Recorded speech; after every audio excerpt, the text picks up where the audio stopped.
three chairs over here. So welcome. Let her walk across this way. Are you good? Yeah, if you. Anybody missed getting their tickets on their way in because I get up? Oh, yeah. So did you hear, Lisa, if anybody didn't get to grab their ticket on the way in, please do it at intermission. We will have an intermission. So welcome, we have a full house. Wow.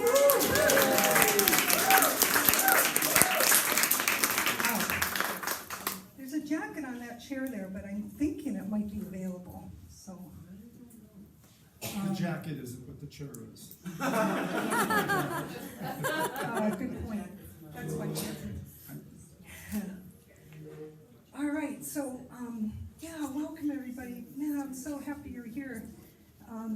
So, just to help us all arrive and ground in, you might just close your eyes a second and settle. And if you need to adjust your chair a little bit or something, please do that. Make yourselves real comfortable. If we run out of chairs, we can grab a couple from the other room too, but there's a chair here. There's floor space. There's the chair Alex is in, maybe. Yeah, we'll just see if we need it. All right. So I'm Valerie, Szarek, and this is, thank you. We have a rowdy in the audience here. And this is the first event put on by Poetry Productions, which is my new company. So thank you for supporting it.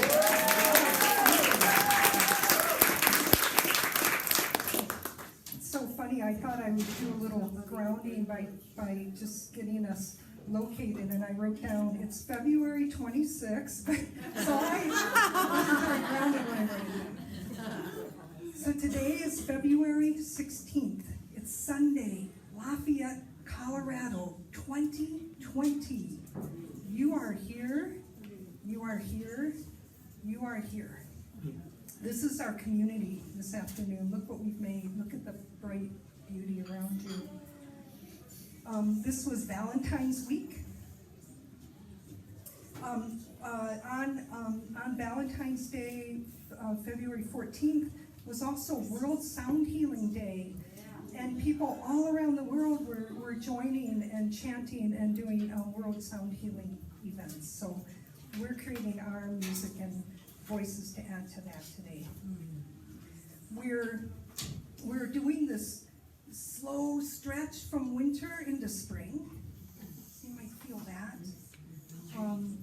Groundhog's Day, the beginning of February, is what I imagine the groundhog shaman is in the earth with his lantern walking around and kind of nudging the roots a little bit. It's like the stirring before you're gonna wake up, before you have to get up. You know how you stir a little bit? So this month is the stirring. And next month is our beloved Dorothy Walters' birthday, so National and party animal that she is, we are kicking it off early. Several of us do have books for sale on the way back, and so we're going to have book sale and book signing after. So, and we will be taking a break. Our Celtic harp player, this beautiful soul here, this is Alex Burnett that you've been listening to. I'm going to tell you just a little bit about him. So Alex is an improvisational harpist who has played in hospitals, assisted living facilities, schools, yoga studios, mental health facilities, right here, substance abuse intervention programs, and even a performance or three. Alex facilitates musical group spaces for self-care, still actively brings music to mental health treatment centers, and often collaborates with holistic healers to provide musical support in workshops and healing spaces. So we're really grateful to have him. And the song we did together was unpracticed. We've never played together, so we can see that we can just drop into each other and connect and bring something beautiful. So we're gonna, I'm gonna bring up the first poet, Lou Forrester. Lou Forrester is a retired social worker who lives with his wife in Arvada, Colorado. In remission from multiple myeloma for over 7 years. He enjoys hiking, traveling, and spending time with his 2 young grandsons. Lou's poems have appeared in Atlanta Review, New Madrid, Main Street Rag, Plain Songs, Pinion, Slipstream, The MacGuffin, Colorado Life Magazine, the Colorado Independent, and many other publications. His first full-length collection is just beautiful, and it's titled Dialogues with Light, and was recently published by the Orchard Street Press. So every poet you hear today is one of my favorites that I invited, so let's welcome Lou Forrester.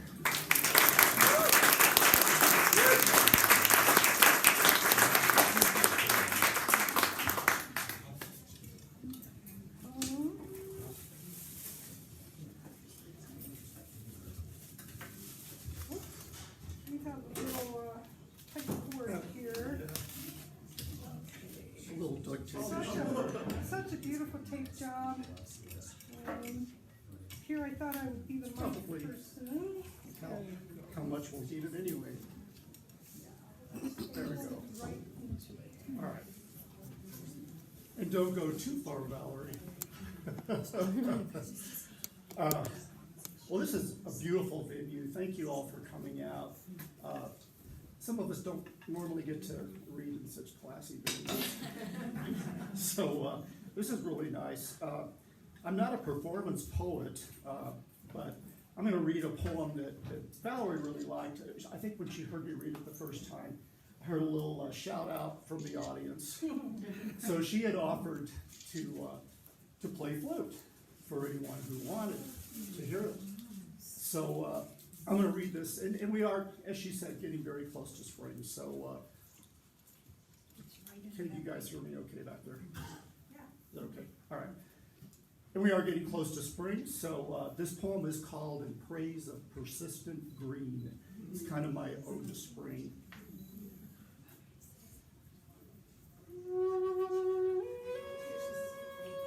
I wake as finches hosanna the morning. Sun weighs heavy on fields of winter wheat. A sun that always promises the impossible. Steeped in light, we move in bodies that burn without flame, thin walls between us and death. I wait for wonder to rise, while all over earth animals bow their heads to grass, accept the grace of another breath.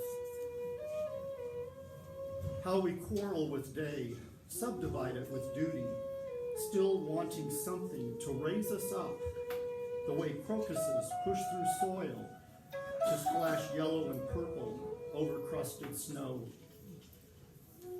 Making love almost gets us there. Everyone is making love, and love is making everyone and everything. We sex and sprawl over spring as it streams from hillsides, floods the air with pollen. Aspen leaves unfurl from sticky buds and begin to whisper their winter dreams. We can live here forever, linger in lush meadows, or give what we can before our hands shrivel and close around all they don't even know they hold.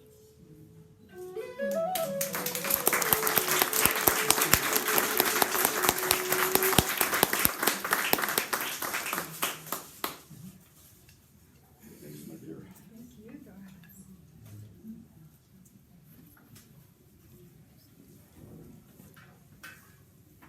Maybe I still need them. My wife and I watched our 2 young grandsons over the weekend. So this is a little bit of a transition. They didn't go back too many hours ago. When the older boy was 5, we were driving along. Hi, Ruth. Hey. I didn't know you were here. We were driving along somewhere, and we were in the front seat. And I was saying to my wife, man, I just didn't sleep well last night. And from the back seat, my 5-year-old grandson said, I didn't sleep very well either. and why didn't you sleep, buddy? And he said, because the stars were too noisy.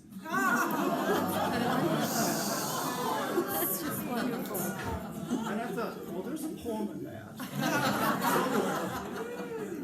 So this one is called Blame the Stars. When I said I didn't sleep well, he said he couldn't sleep either because the stars were so noisy. At 5 years old, did he retain an umbilical to the cosmos, listen to the music of spheres? I'll blame my sleeplessness on the swollen moon, on stars burning holes in my peace of mind, brain spinning like a tin rooster in a wind of my own making. This daily barrage of words, as if somehow they'll save us. I'd adopt his simple lexicon to have delight so close at hand.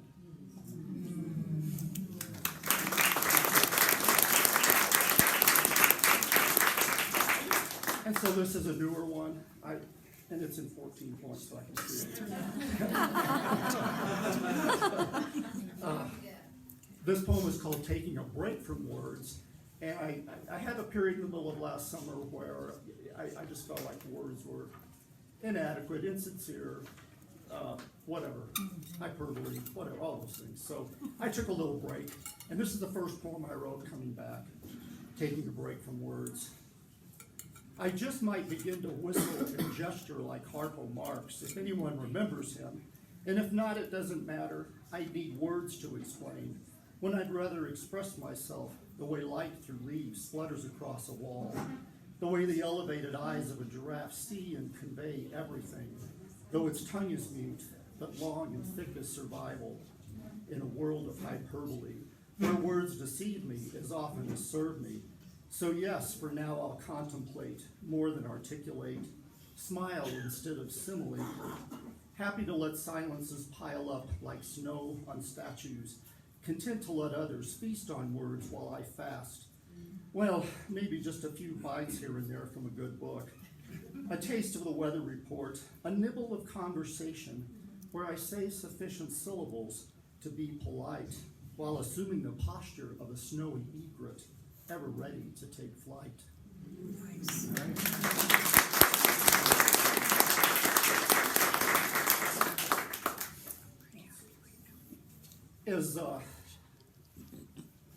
As Val mentioned, I had, let's see what it is. I was diagnosed in early 2012 with multiple myeloma, which is similar to leukemia. It's a cancer of the plasma cell. And so a few poems in my book, were written during that period. This one's called Confession of Cells. Eventually, the body gives up its secrets. With no more warning than these skies, it suddenly spits them out, sends them down like hail and apple blossoms onto green lawns. This firmament of chirp and hum fast yields to cloud and thunder, black echo of tornadoes tearing lives away. The body holds burdens as long and as best it can. Cells absorb stress, judgment, and faithfully as monks record all in the patient script of their logic. There's no erasure of unfounded fears, no whiteout of what isn't true. I felt the pain of others, mourned their whirlwind deaths, while without notice my own battered cells began to deviate, divide, attack these thinning bones. There's bluster and blessing in this storm, freedom and truth that surfaces where it can be held and healed. Wow.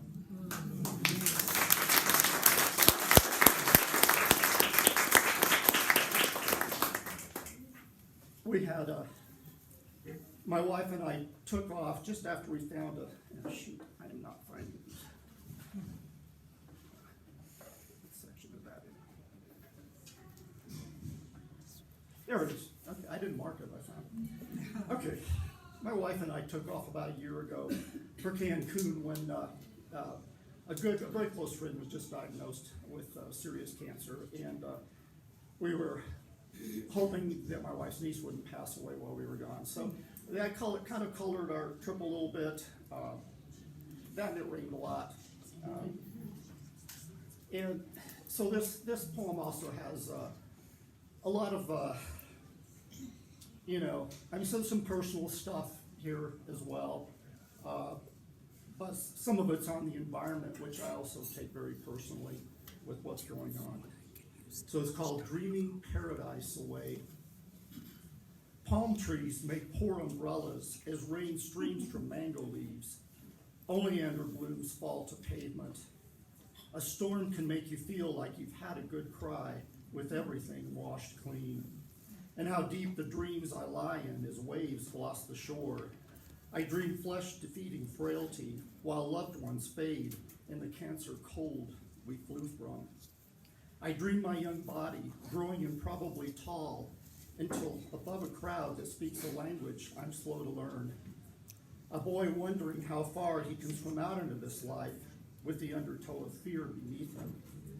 Dreaming, deeply dreaming, on feather pillows in a five-star hotel, while on the ragged point a lighthouse winks its warning, and ice caps melt in this bonfire we make of earth. No, I won't take a picture with the green iguana. I see myself in its yellow eyes.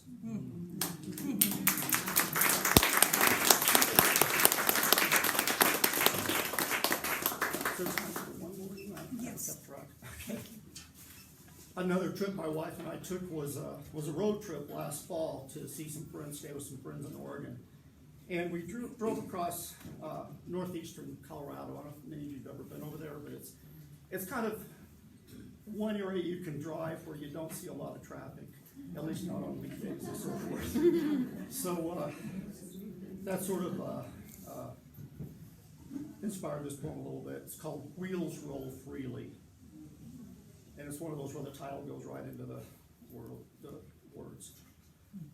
Wheels roll freely across miles of Colorado highway, Craig to Elk Springs to Dinosaur, through sagebrush and juniper and rangeland, the rolling freeze-thaw road paved over white man broken promises, over Ute Indian trails and dinosaur bones, no one ahead or behind for miles and miles, rolling free as the subconscious, the interstates and interstate, like the woman sitting alone in a cafe in Craig, coffee in trembling hands, hair like threshed wheat, hollow eyes verging on tears, should have offered her a hug, talked of flight and freedom in the broken lines, and the likeness of leavings left behind. Though it's been said, leave your demons in the dust, and your angels might stay back too. As the windshield carnage continues, the guts and wings of flights concluded under clouds like gauze over landscapes sutured by barbed wire. With ghostly mirage, blurred parallel lines converging in the distance, while the Beatles' long and winding road beams down from space through speakers, and you ponder where next to go in this life, besides down the highway and into the vanishing point.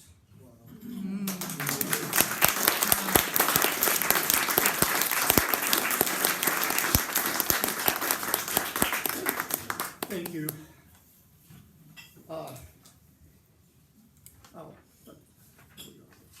I probably don't need these notes on Frank. Know Frank pretty well. Frank Coons is a retired veterinarian, and he's a great poet. He's also an expert birder. You can be on a hike with Frank, and you can hear any kind of bird singing. He can tell you exactly what it is. Sometimes he'll stop to look up something on his phone, in terms of bird stuff or whatever. But he's been published, which I do appreciate. Some people you hike with just want to take off and never stop. His work has appeared in 11th Muse, Santa Fe Literary Review, Pilgrimage, Pacific Review, Opinion Review, El Mapias, Fruta Pulp, 11th Muse, and elsewhere. He was nominated just last year for a Pushcart Prize. His first book, Finding Cassiopeia, was nominated, was a finalist for the Colorado Book Award. And his second book of poem is Counting in the Dog Years, that was published a few years ago. Hope I didn't forget anything. So I think he's got some poems, a few poems that'll maybe lighten up from some of what I read.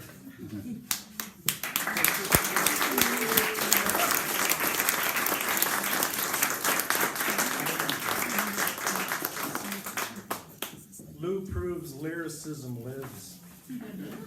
Beautiful work. Look at us, wow. SRO at a poetry reading. This is good stuff, guys. Thank you. I'm going to start.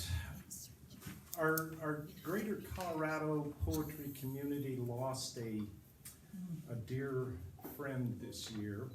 And I'm going to try and do a short elegy for Chris Rancic.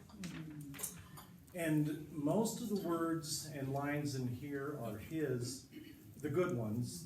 The other ones are mine. And so, and then we may lighten it up a little bit. On a train that left too soon. For Chris Rancic, who conjured poems from thin air and taught us how spring arrives with green eyes and flush red skin. He made us feel the cold in the Wyoming wind and the heat from a fire east of town where charred stumps smolder still. He was older than his years and younger than I'll ever be. He knew how a fox can disappear and how crows had wings so black they left holes between the stars. He was a child picking chokecherries on the river bottom and a ghost in the wilds of Putaw Creek. He wrote of fat boys on roller skates, rugby girls in a muddy scrum, and blackberries purpling sweaty palms. He drank a beer with old Abe Lincoln, explained 10 things about a mandolin, then took us on a train lengthwise across California and gave advice for a daughter in a hurricane. Mummer, prisoner, scavenger, thief, husband, father, teacher, poet, you may have left, dear friend, but you'll never be gone.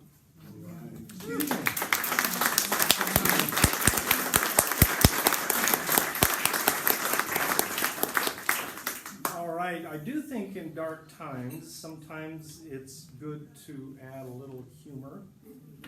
And this first one from the Cassiopeia book, if anyone in here has had a child or grandchild who went through their princess phase, you will understand. She is now long beyond that and would be horribly embarrassed if she knew I was reading this. My granddaughter's disheveled princesses. Snow White lies cold, exposed on a glass coffee table, naked save for one red plastic shoe, ebony hair still perfectly coiffed and appears ready for her post-mortem exam. Cinderella's in the middle of a wardrobe malfunction and seems nonplussed. A dishabille with one uncloaked breast, one glass slippered foot aiming skyward, golden locks must, times being what they are. Rapunzel has let down more than her hair and is dressed to please somewhere behind the castle, maybe some R-rated adventure by the moat. On an open sticker book speckled with graham cracker crumbs, the unprincess Barbie has risen above the mess, some would say above her station, fully dressed in smart business casual, red jacket straining to stay buttoned, matching purse and heels, Ken behind the crayon box, one arm on cerulean, one on umber, nothing but boxer shorts on, eyeing Rapunzel and feeling lucky.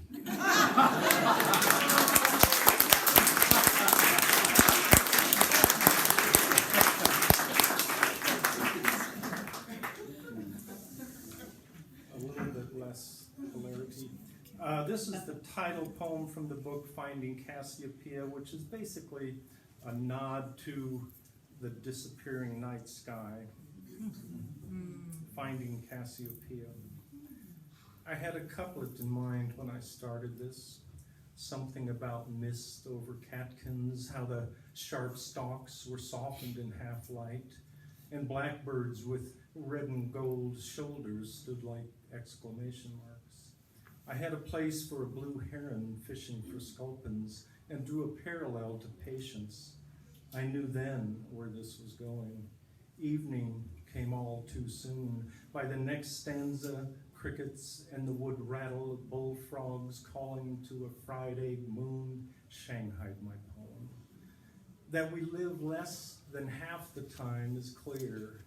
Midnight, the wet meadow, a screech owl with his ping-pong hoot, the near miss of a deer mouse, all belong to the cool dark. On rare forays we might hear them, we might not. We have forgotten the loon's call, how the world feels, how the sky sees with a million eyes what fine threads we are in an infinite universe. We cannot find Cassiopeia, and we no longer howl at the moon.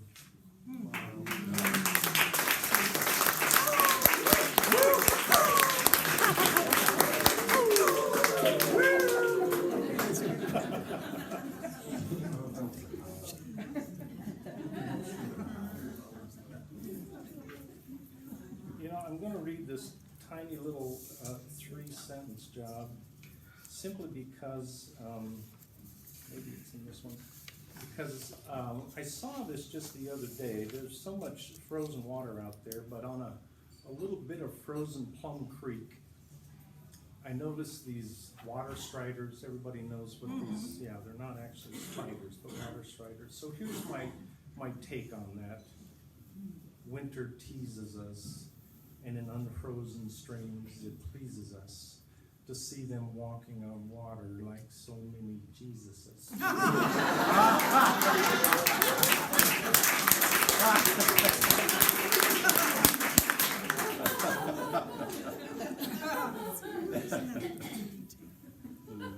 All right, Valentine is past. This is as close as I get to a love poem. Young love with figs and dangling participles. We were younger then, sped along Highway 1 with post-adolescent disregard, eating Cadota figs we bought in Ziploc bags from the grizzled man just south of Mendocino.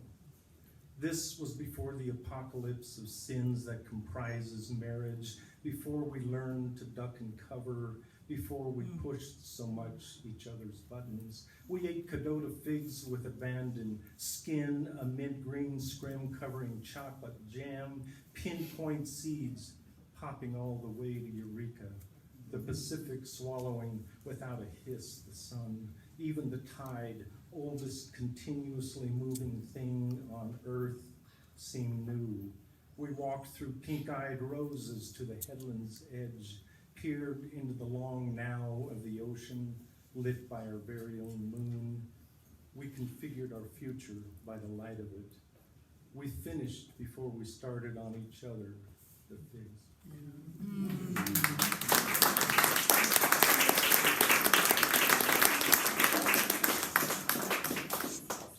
I'm going to bring you now a postcard from Denver. And if you've spent much time in the Denver area on a weekend, you might understand this as well. Angst on the edge of a weekend. It's 4:35 p.m. on a Friday in Denver, and the millennials are anxious as adolescent cats at playtime after a week of grindstones erasing the first layer of skin on their collective nose.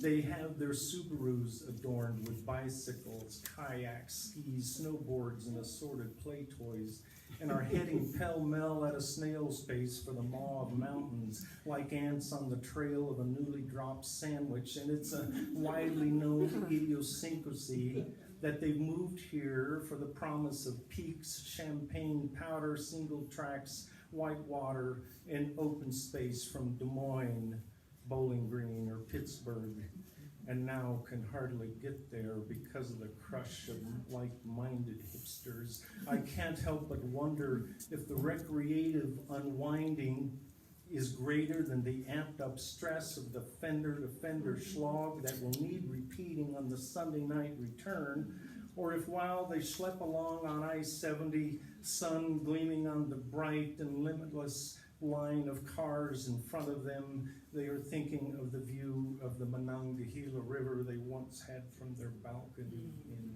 Pittsburgh.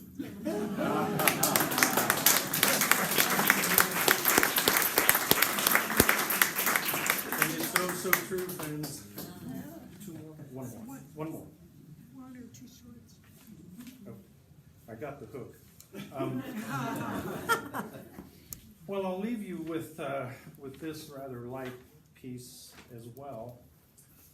We just passed Groundhog's Day, as Val reminded us, and I decided to take a little different view of old Punxsutawney Phil.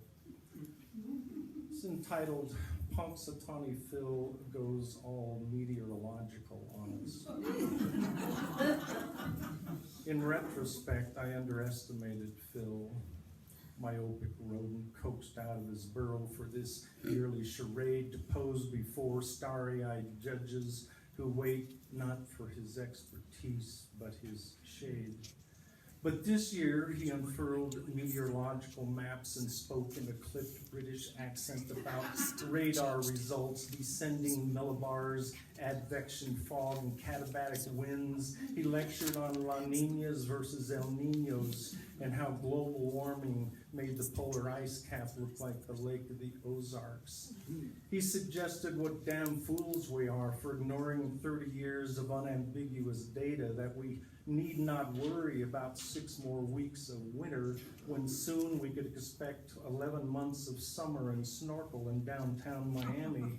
And who would know better than a blind groundhog when someone's going down a hole of their own making? Thank you. Thank you so much. It is my great pleasure to introduce our next poet, Cathy Casper. She is a talented and published area poet. She's been writing, I think, all her life. She writes of the Colorado mountains, which are her muse. And she's worked at this for teaching from kindergarten through college, and has mastered her craft, as you'll see. Please, a nice hand for Cathy Casper.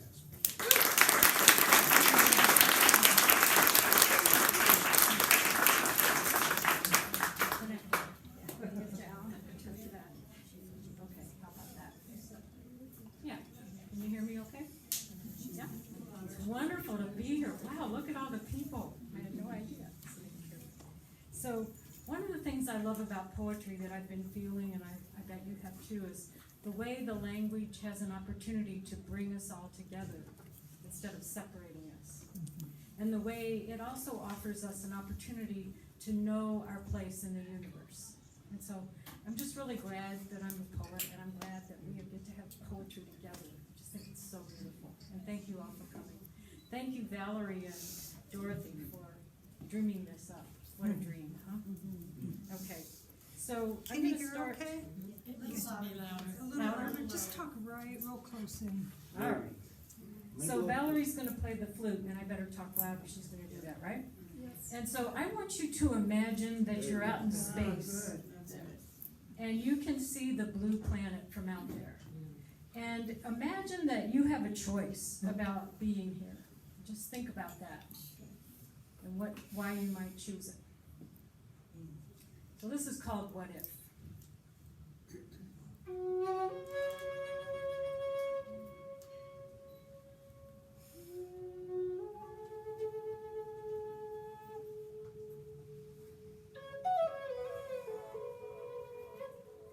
What if the planet you live on went spinning around into darkness every night so you could sleep?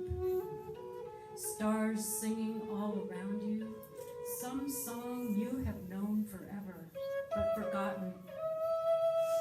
But then it continued to spin until it came into the light of your very own star.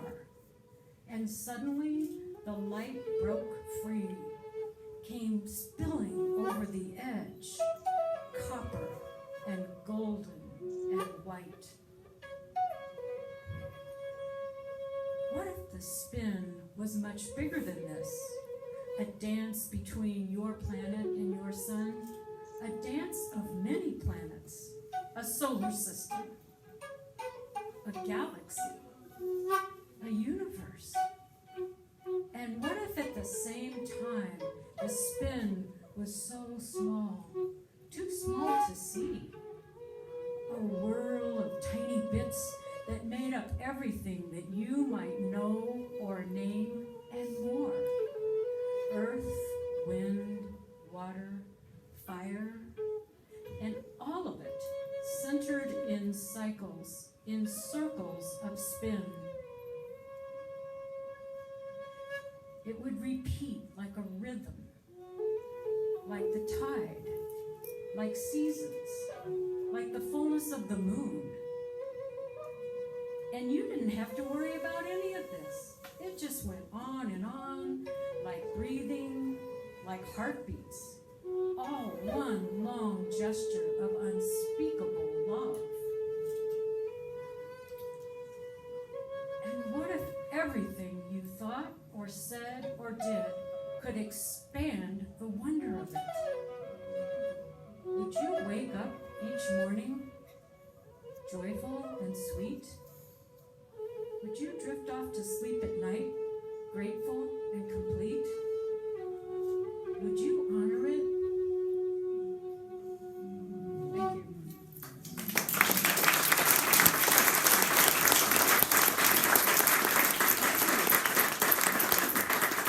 Cosmic music, you know? So, kind of a local cosmic poem. Late afternoon, the windows open. Squawky talk of jays bounces from the willows. The creek sings, her voice winter soft. Sun drifts further down until just above the ridge, when suddenly a shaft of light comes through the window. Warm and golden, it lands on the floor for the first time in 4 months. This Victorian miner's shack, perched on a cliff, feels transformed. A tower built by the ancient ones, maybe aligned with Chaco. Its opening carefully placed for the sunbeam to enter at this exact moment. And I took the time to figure it out 4 weeks before the equinox.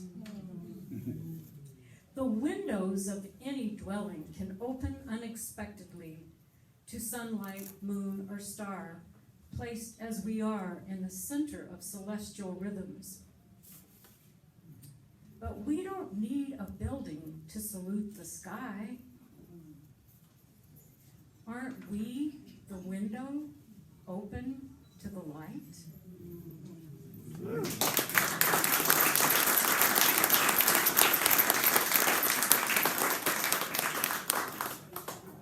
So a question for us all, Homo sapiens, the wise ones. A large cloud swirls, the uncertainty of spring so vast it swathes the sun. Against this marbled sky, the peach tree reaches, her tender twig ends swollen. From the treetop, notes of a robin song call forth the unopened blossoms. For millions of years on Earth, plants existed, endless varieties of stem and leaf, until one day, about 130 million years ago, to take a few, it happened, an incredible burst of fragrance and color, the first flower. Swollen and aching like those twig ends, all of us know the longing to let go, to open, to blossom. It stirs each of us, calls us to grow beyond our limitations, tells us there is more, tells us we are more. We can give what is needed. We can undo the grip of fear. We can outlove the harshness of anger. Will we take our next step and break open these hard casings? Or will there be a freeze? The large cloud swirls, spring's uncertainty so vast it swathes the sun. Against the marbled sky, the peach tree reaches, her tender twig end swollen. A robin sings. Yeah.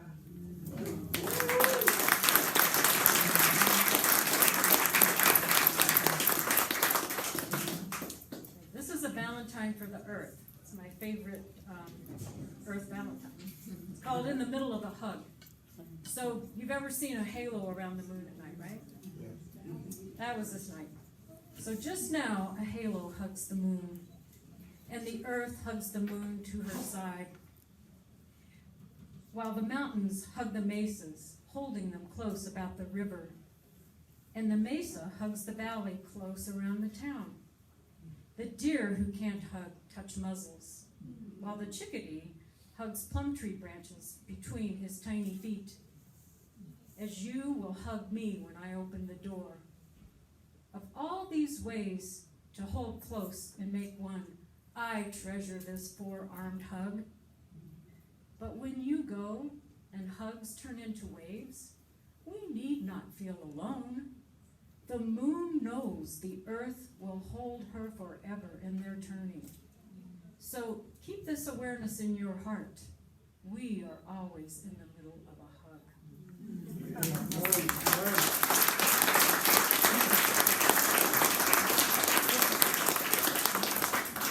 So, Song for Luminous Glow. Through the night, darkness holds the form of what is Earth steadily, while she roams free. How beautiful the return when sun's glowing light enters the many bodies. Watch how cedar becomes cedar, a luminous green that moves out of blackness each dawn. Thank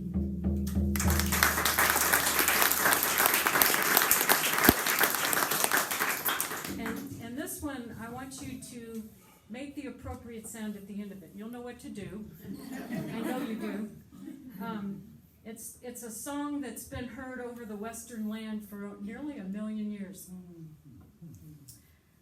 I hear you, coyote angels, singing there on the edge of night. Your bell howl baby wail taking up all the space to the stars. Well, it's the kind of cry that pries the heart open and wide, where the angels of eternity answer from inside.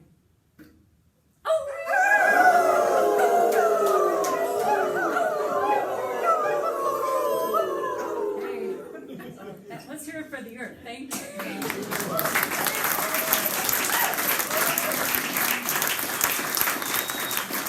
I want to introduce our final poet for this set, the quintessential earth poet, Valerie Szarek. She's an award-winning performance poet and a Native American flute player. Well, you know that, and a drummer. She's a frequent performer at festivals and events all around.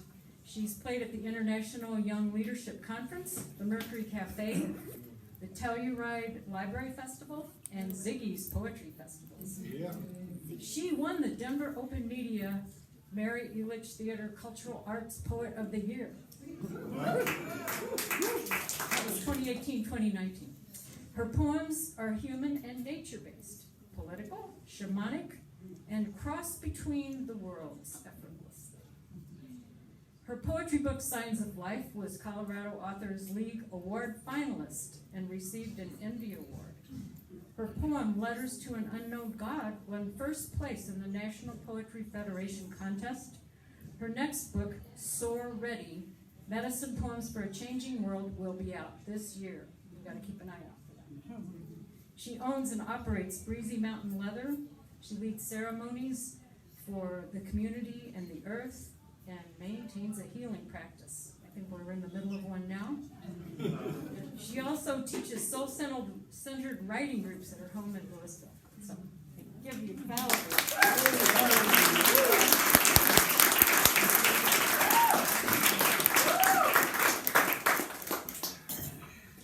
My question is, does this audience travel? You come to all of our readings from now on? Don't thank you again for being here. Wow, what an afternoon.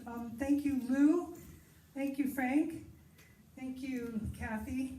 There's a little known secret about Frank that some of us have caught on to over the years, and that's that I believe 99.9% of his poems have reference to an animal somewhere in them, if not all of them. I had my feathers replaced today. Along my shoulders and the back of my neck, the old ones hardly catching the currents anymore. I'd forgotten to molt and hung on to everything I ever had. Today, I let go. Pluck the disheveled and replace them with the grand. Part angel, part great blue heron, and downy owl feathers along my spine. I don the taloned feet of hawk, firm, relaxed, unfettered by storms. I see the moon different, shadows as friends. Wow.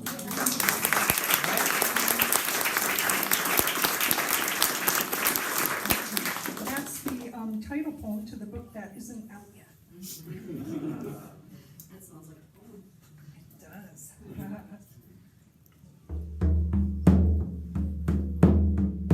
Crow courage. They came. Thick, dark cloud.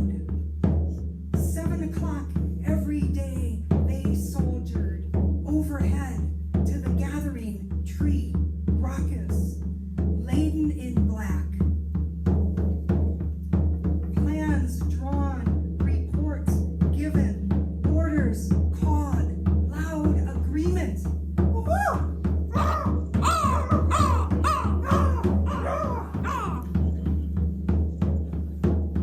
7 o'clock drum circle, signaled in faithfully, a feather of support. Black prayer left daily on my doorstep to help me take my medicine.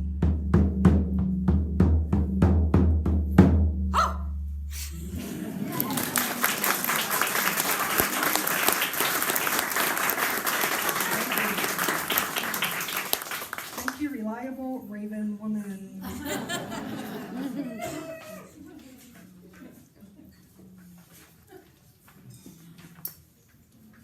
This is a new poem I wrote last week for Valentine's Day. I was thinking about the heart, that shape. So why draw the heart like an angel's wings, higher than a ceiling, bridging dimensions to keep the pristine feathers unruffled? Or why draw it like two foreheads meeting between species, calling us into a bow, starlit recognition? A roller coaster ride, always siphoning us back to the center. Rounded edges, making the point, stronger together. The shape that cannot stand on its own, fluid as a dance, rocking to a lullaby. Tracing a cat's head over the ears to the chin, finding love. The air that floats between us, a valentine. Invitation to reach your arms out, to put your arms around this beautiful world. Blown kisses. Our hands when we pray from the heavens into the earth.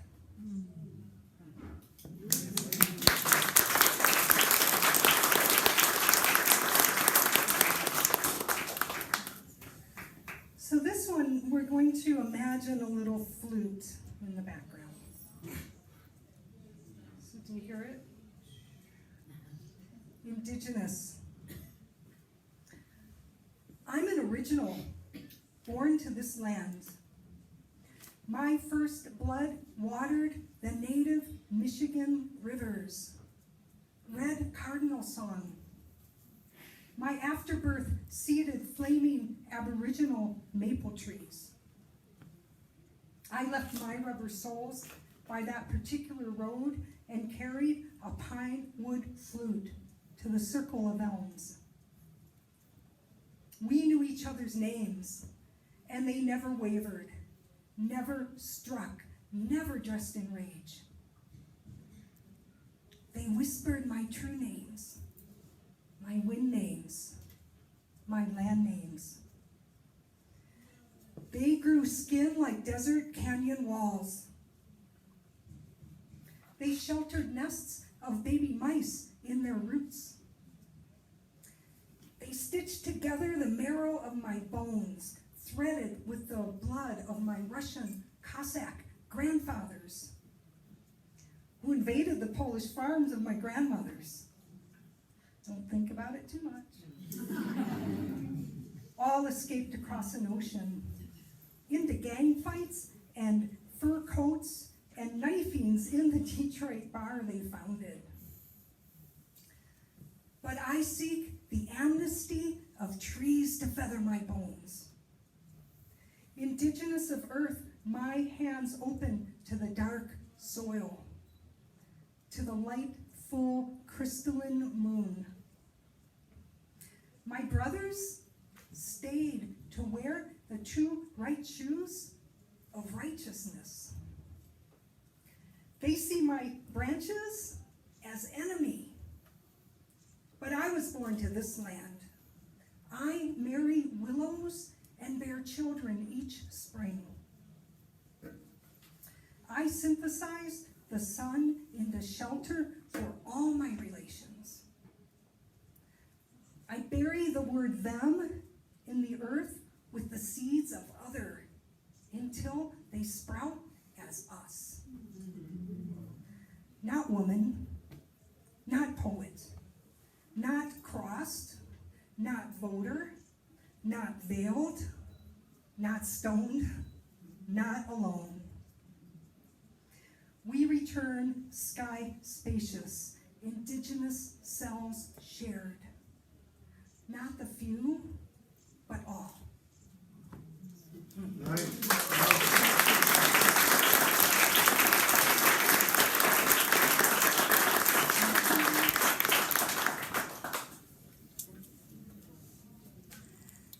So this is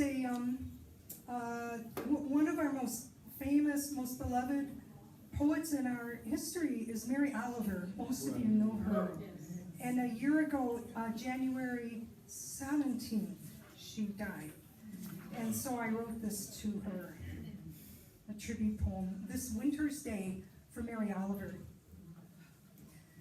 A full quorum of snow covers my backyard in the color it should be in January, reclaiming the brown winter dormant grass that drones a longing into the back of my mind. I write this tribute poem on the day after your passing, and it seems it should be snowing. The sun bowing homage while it reads your poems, allowing you to be the one to shine today. You, of course, would give the clouds center stage. That slows us into a deeper rhythm for this one day, this one wild and precious day, in this one wild and precious life. You would take time to count crows and weave ibis wings upon your tongue, seeking prayers in a blade of grass beneath a broken bottle in an abandoned city lot. Your knees knowing the soil and the winds your voice. And for so many of us, your precious words, wild and free.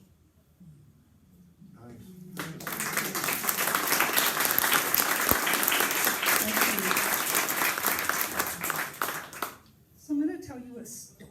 I'm going to read you a story poem. So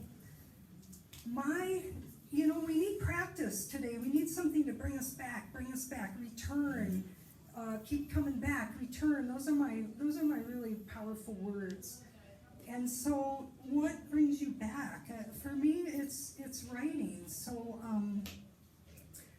the rest is self-explanatory. So the title of this poem is On a Plane to Raleigh, Durham at 6:45 p.m. Friday night in seat number 2D.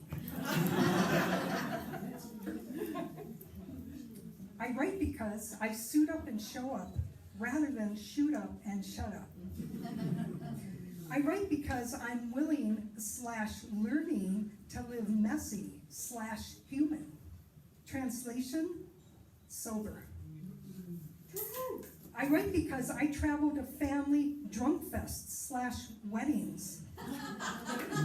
East, always east, when I feel most at home in the west. I write because the first class passenger in the window seat just pulled down the blinds when I want to see Chicago and deeply cleared his throat of some stuck phlegmy gin. Ew. I write because I now need to turn on the reading light even though it's still afternoon. I write because the window/throat passenger is abusing his privileges, controlling the shades, and proudly votes different than me. I write because they stopped me at early boarding, convinced by my wrinkled jeans and tie-dye shirt that I would not have a first-class ticket. I write because I got bumped off my Raleigh-Durham flight because they now oversell the seats to make more money like drug dealers cutting dope. And with a lot of wrangling, I got a first-class ticket. I write because I stood in line at Seattle's Best for a medium iced soy latte that tasted way too strong, and discussed writing with the famous author behind me. I write because Henry Winkler wished me the best of luck with my children's book, In the Line at Seattle's Best, and just published his 11th and is on a book tour. I write because I would love to be on that same tour. I write because it calms my ceaseless, chattering mind. I write because I should have set my alarm for 7 rather than 7:30, should not have stood in line for the iced soy latte that I should have known. I write because I want a friendlier mantra. Thou shalt not should on thyself. I write because Rex died of a cocaine heroin overdose 20 years clean, and I'm not sure what to do with that. I write because we share the same disease, and he brings me either one step closer or one step farther from the same fate. I write so I won't ever have to live/die that way again. I write because Mom had a stroke, had lots of little strokes that broke the left side of her face, and I didn't help. I write because I didn't intervene, didn't pop that stubborn, thick membrane around that place that couldn't allow help. I write because my breast is itching in public and is persistent and hard to scratch. I write because sometimes a line of words come together that make me say, wow. I write because I can read these words aloud and be heard and witnessed and no longer be alone. I write because I'm told my mind is like a bad neighborhood and I should never go there alone.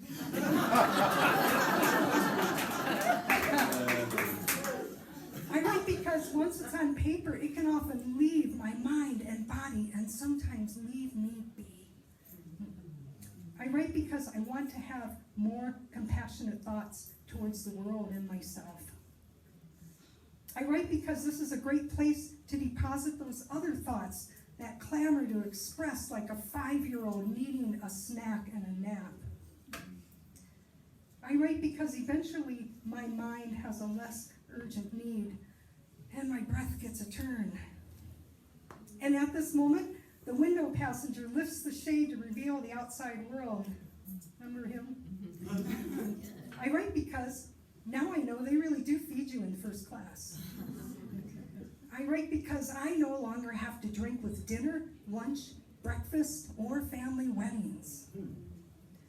I write because I'm told bad dreams are really good dreams, / evidence of transition, especially violent dreams.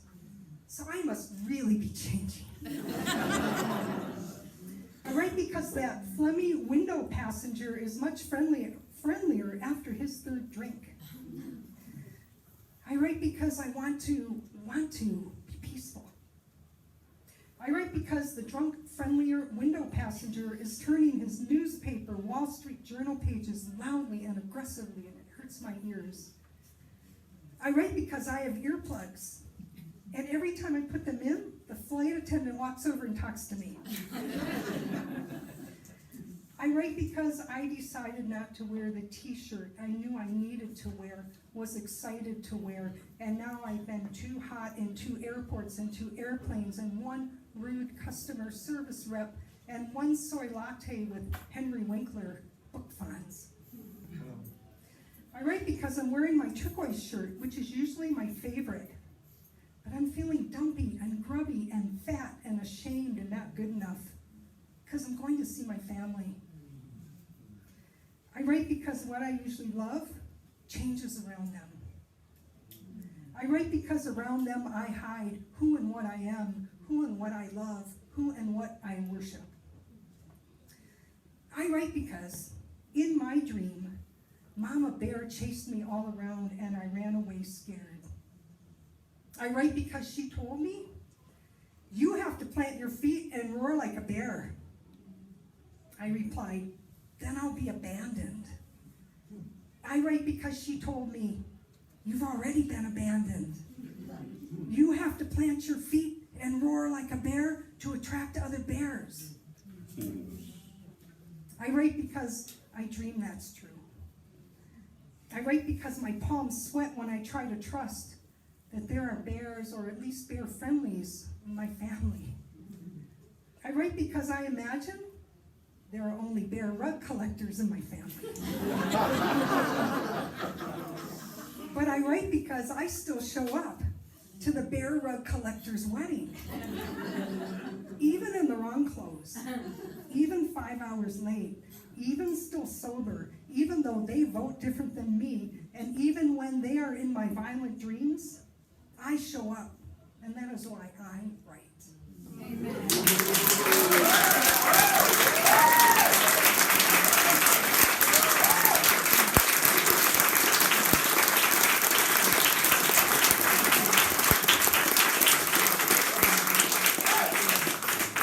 So I'm going to read one more poem, and then we're going to take a brief break, and then we're going to bring our feature out. So I wrote this poem, and so that poem, Raleigh Durham and Luminous Mandala, are in my book, Signs of Life, which is for sale back there. Some of the other poems haven't been published yet.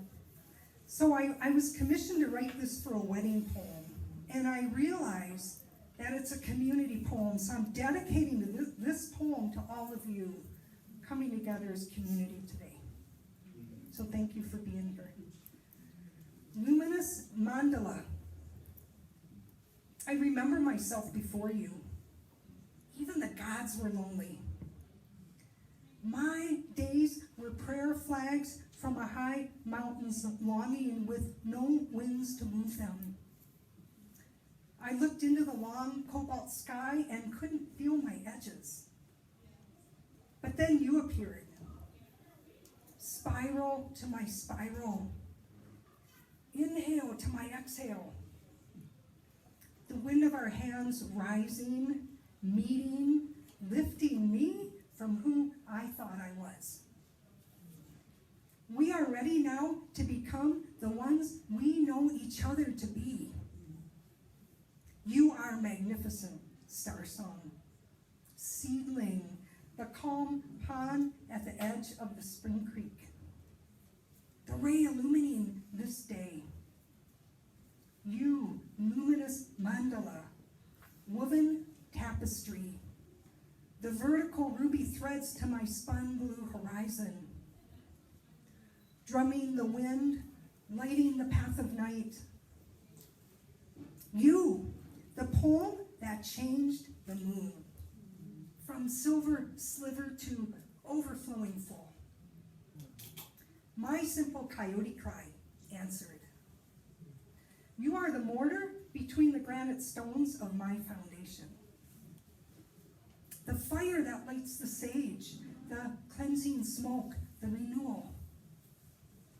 The becoming for one another, whole, present, clear. You are my opening rose of forever, of forgive. I find my generosity in you. My heart grows rich in your soil. I know which way to turn. I am found. Together our hands meet, nourishing each mythic call. Together we expand into one shared heart. Together our song becomes sacred, becomes the future resonant of the harmonious world. Together we place a stone of remembrance on the cairn of our ancestors. I am related to all your relations. I see you. I am here. From my forever into your forever, thank you for remembering me. Thank you for remembering me. Thank you.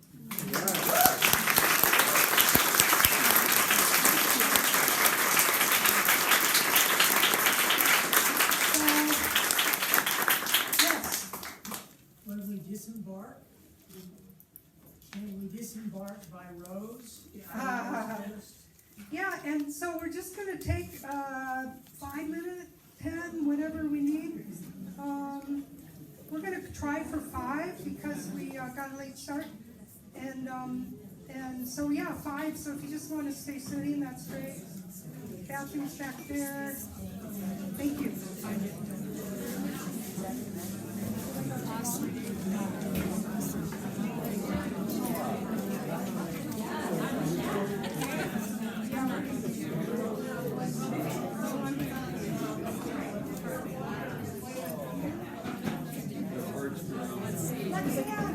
What's you need?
had there was a little bit of feedback. Somebody just told me that, Okay, yeah. cool. Thank you. Yeah, sure, no problem.